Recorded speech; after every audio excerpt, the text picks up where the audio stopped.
You probably did this today. Maybe even twice. You took a bowl of soup, or some leftover, pop it into the microwave, whether for and do nothing of it. But what if that simple act, that cozy, everyday habit, was quickly putting your brain at risk? Many seniors rely on reheated meals. It feels safe, convenient, and comforting. But studies are now showing that how you reheated foods may trigger a silent threat, especially for older adults with cognitive dilation or memory issues. One woman's story began just like this. Her name is Marta. She is 76, independent, and swears by her morning faggy soap. But one Tuesday morning, something felt off. We do tell you actually what happened, and how small changes in your healthy eating habits make you from artists you didn't even know was there. Let's start with what's suddenly just another ordinary day. Marta's today started the way it always did. She poured herself a cup of hot tea, reached it into the fridge, and pulled out the container of soap she made 2 nights ago. It was her feel-good breakfast, warm, full of vegetables, easy on the stomach. She let it into a ceramic bowl, set the timer for 2 minutes, and listened to the hum of the microwave as she sorted her mail. When the babe sounded, she sat down at the kitchen table, steam rising in front of her glasses. Halfway through the bowl, she felt a sudden wave of lightheadedness. Her hands trembled slightly as she gripped the spoon. It must have stored up too quickly earlier, she thought, brushing it off. But the uneasy feeling lingered. She tried to remember where she'd put her keys the night before, and for a moment, her mind went completely blank. It was the first time something like this had happened. A few weeks earlier, she'd misplaced her reading glasses and later found them in the pantry. Her friends logged it of us, senior moments, and she logged with them, though deep down, she wondered if something more was going on. That morning, the dizziness passed after a while, but the strained forgetfulness left her unsettled. She had no idea that the answer might be sitting right there in her bowl, not the vegetables she loved, but the way they had been stored and reheated. The clue came later, at her next doctor's visit. At her next checkup, Marta mentioned the disease spell and the odd moment of forgetfulness. Her doctor, Dr. Reynolds, did just brush it off as normal aging. He asked her to walk him through what she'd eaten that morning, down to the smallest detail. Well, she began, he had my usual figure soup, carrots, spinach, avocado, some three, to get it 2 nights ago and just had it in the microwave. Dr. Reynolds noticed we, jotting down notes. And you've been feeling the spells more than Anja? Yes. This was just the first time he actually forgot something in the middle of a talk. She admitted. That's when he explained something Marta had never heard before. Certain vegetables, like spinach, celery, and beets, can produce high levels of nitrates. Normally, they're harmless, even healthy, but when cooked, stored for more than a day or two, and then reheated, those nitrates can convert into nitrites. And nitrites, in high amounts, can interfere with the blood's ability to carry oxygen. In older adults, this can lead to dizziness, confusion, and in rare cases, even trigger a stroke. Marta blinked. You were telling me my soup could be doing this. He explained it further. It's not just the type of vegetable. It's how you store and eat. Your fridge is probably set around 40 degrees, which is fine for most foods. But when vegetables reach in nitrates for more than 48 hours, the conversion starts. Then, microwaving them doesn't always hit evenly enough to kill harmful bacteria or stop the chemical change. Dr. No compared it to leaving meal out just a little too long. You may not see or smell anything wrong, but inside, changes are happening. This hit Marta harder than she expected. She'd been proud of her cooking habits, making big batches to save time and money. It was efficient, comforting, and part of her daily routine. Now, she was realizing that the very habit she took was helping her stay healthy might be quickly working against her. To make it clearer, Dr. Reynolds told her about other cases he discerned. A man in his 70s who developed a persistent headache and to go after regularly reheating potatoes left in the fridge 4 days. A woman who noticed her heart racing and her vision blurring after eating leftover beds. Several patients who report brain fog and memory lapses, all linked to reheated nitrate foods. The science was straightforward but alarming. As we age, our body is becoming less efficient at processing toxins. The liver and kidneys work slower. Circulation isn't as strong. Even minor chemical changes in food can have a bigger impact than they would in so many younger. Dr. Reynolds didn't want to scare Martha, but he wanted her to understand the pattern. He drew it out on paper. Fresh vegetables chocolate stored over 48 hours reacted unevenly higher nitrate exposure. It wasn't just about soap, ate hair, leftover je, for instance, can develop bacillus cereus, a bacteria that survives cooking and can cause sudden nausea or even dangerous drops in blood pressure when reheated improperly. Eggs, certain foods, and dairy base such as all carry their own risk if left too long. The part that struck Martha the most was how ordinary it all seemed. If I've been doing this for years, she murmured. That's the thing, Dr. Arnold said gently. It feels normal. It feels safe. But sometimes, the danger is in what we repeat without thinking. He was suggesting she stop cooking her favorite meals. Instead, he gave her a few simple adjustments. Cook smaller batches, just enough for a day or two. If storing leftovers, throw them quickly in shallow containers before refrigerating. When reheating, bring soaps and stews to a full boil on the Sarat Herton railing solely on the microwave.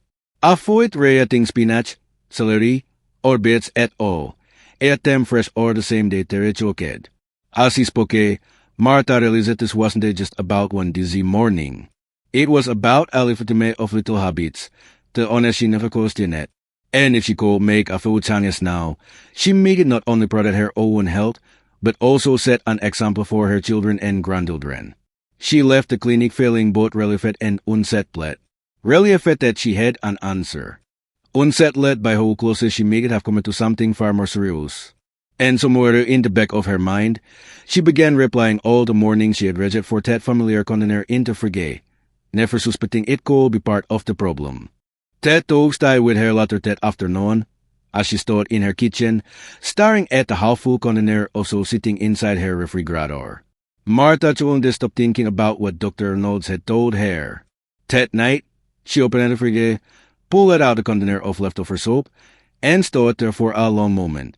The stem and comfort she usually associated with it felt different now, almost like a warning.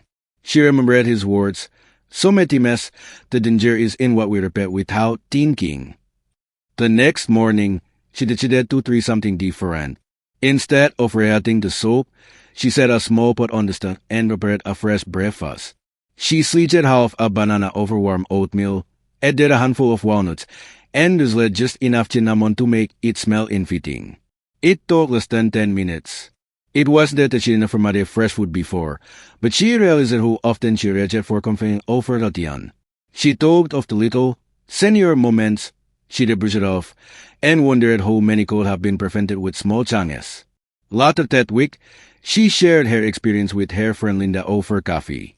At first, Linda laughed, saying she'd been reheating spinach for years. But as Martha explained what she'd learned, the nitrates, the store times, the uneven her friend smiled faded.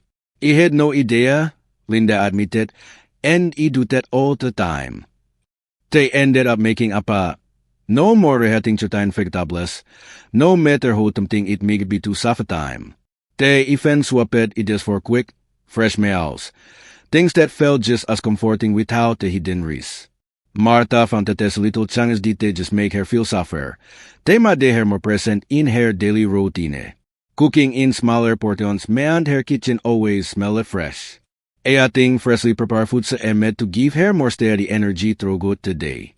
She still loved soap, but now she enjoyed it the day it was made or shared it with a neighbor instead of saving it for later. The habit of cooking fresh became less of a chore and more of a quiet ritual, one that reminded her she was actually choosing to protect her health. And with each small, deliberate toss, she began to feel something she hadn't expected, a sense of control over her future.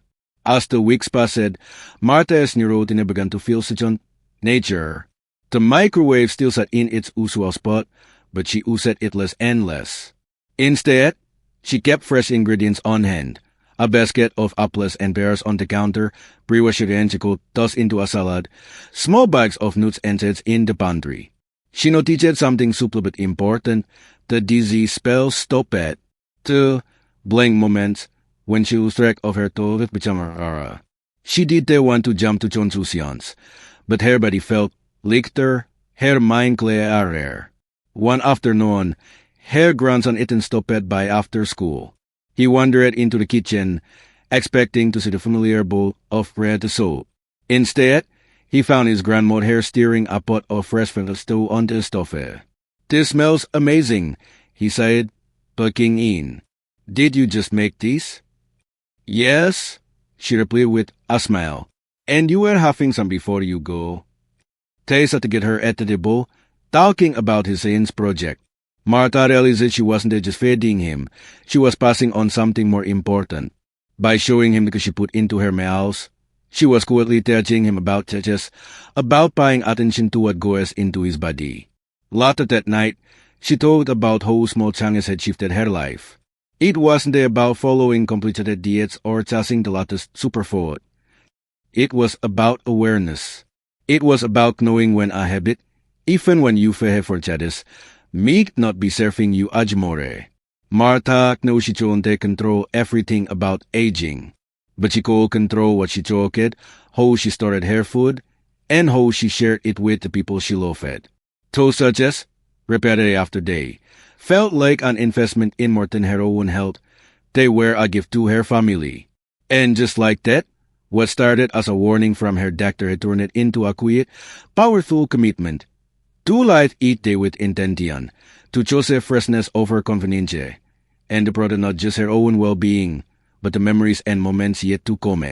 A few weeks later, Martha hosted a small Sunday for her doctor, her son-in-law, and Ethan. It wasn't a holiday, just an ordinary day she decided to make special. The kitchen was warm and bright, with the smell of freshly baked woolly grind bread filling the air.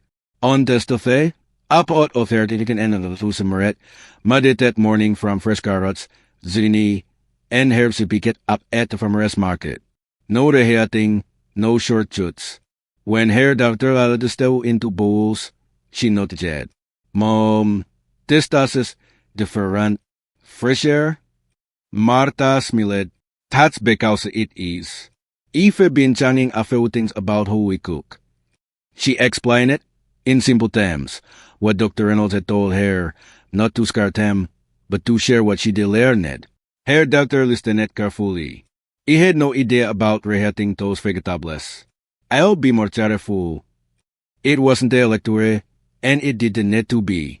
It was just a conversation at the table, with warm bread and laughter in bedway.